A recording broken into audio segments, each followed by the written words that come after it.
Hello everybody and welcome to another unit of Interchange 2.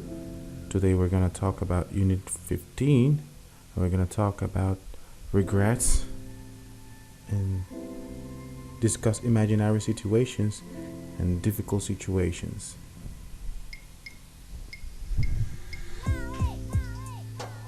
Now I want to encourage you to read some of these situations and think about what makes them difficult and how would you say it.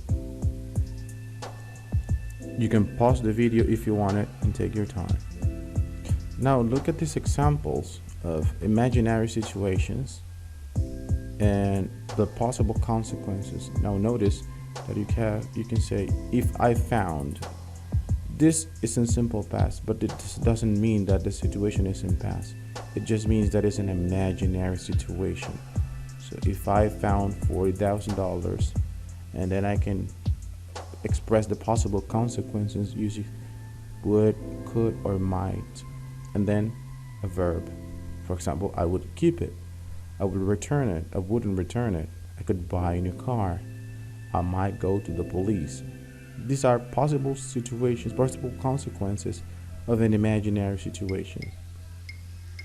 However, if I use the question, for example, I could say, what would you do if you found $40,000? It's the same structure, but it's the other way around. You use if in the latter part of the sentence, or in this case, the question. Now notice I could switch the sentence order, and it makes the same. I say I would keep it if I found 40 grand. Now, when it comes to the verb be, you gotta be careful because it's a little different, and I should use where at all times. For example, if I were a doctor, I could help more people. This where is not like in simple past because I'm describing an imaginary situation, so I never use was in this case in a formal context. However, some people say if I was in an informal context, which is very common, but that doesn't make it grammatically correct. Alright, in this part of the grammar, we're going to see situations we want to be different about the past. And we use this structure, would have or should have, and a past participle to give opinions and suggestions about actions in the past. This is used to express regret or giving advice of people should have done in the past, people could have done in the past. So look at these examples. What should I have done? You should have told her about it. You shouldn't have lied to your sister. What would you have done? I would have called him.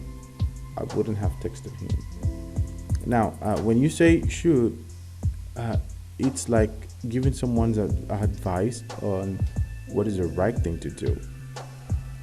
So there's a difference between that and would. Would maybe is a probability of what I could have done or if I were in that place.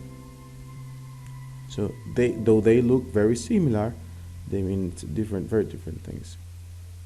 And then again, I encourage you to have a past participle list in mind to expand your vocabulary.